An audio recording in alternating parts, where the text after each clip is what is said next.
Bonjour à tous. Aujourd'hui, on ose avec le porc. J'ai décidé de faire une recette sans vraiment suivre de recette. J'ai juste pris un peu de porc et tous mes ingrédients qui sont pas mal préférés. Donc, je vous montre ça à l'instant. Voici en partie mes ingrédients.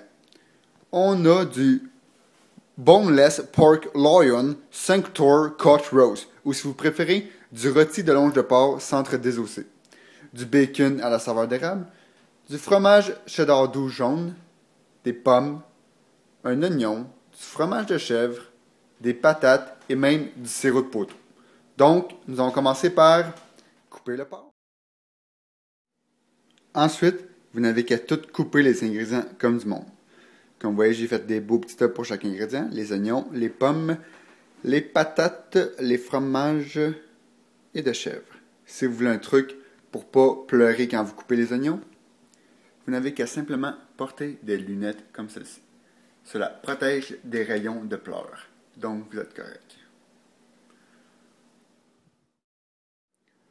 Ensuite, vous déposez le tout dans la casserole.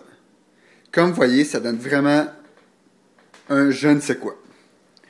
Donc, étant donné que cette recette n'est pas testée, je vous conseille de faire attention avant de la faire et de peut-être attendre un peu et de voir le résultat qu'il va donner que je vais vous montrer dans quelques instants. Pour les curieux, j'ai mis le feu pas trop fort pour pas que ça cuise trop vite et pour que toutes les saveurs prennent en même temps. Donc, je n'ai qu'une chose à me dire, bonne chance. Mais que fais-je? J'allais oublier un des ingrédients très importants pour donner du goût au tout.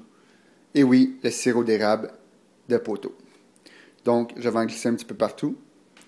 Simplement pour lui donner un peu le goût du sirop d'érable encore plus. Parce que tout le monde aime ça, le sirop d'érable. Merci, habitants.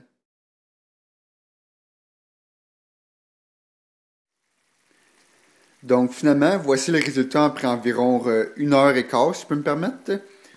Comme vous voyez, le bacon n'est pas tant que ça cuit. Donc, si vous faites la recette à la maison, je vous conseillerais de cuire un peu le bacon et le porc avant. Par contre, le reste est très bon. Il goûte un peu un mélange de tout, mais ce qui donne des surprises dans la bouche. Donc, sur ce, c'était le porc rosé de Thomas Dano. Bonne journée.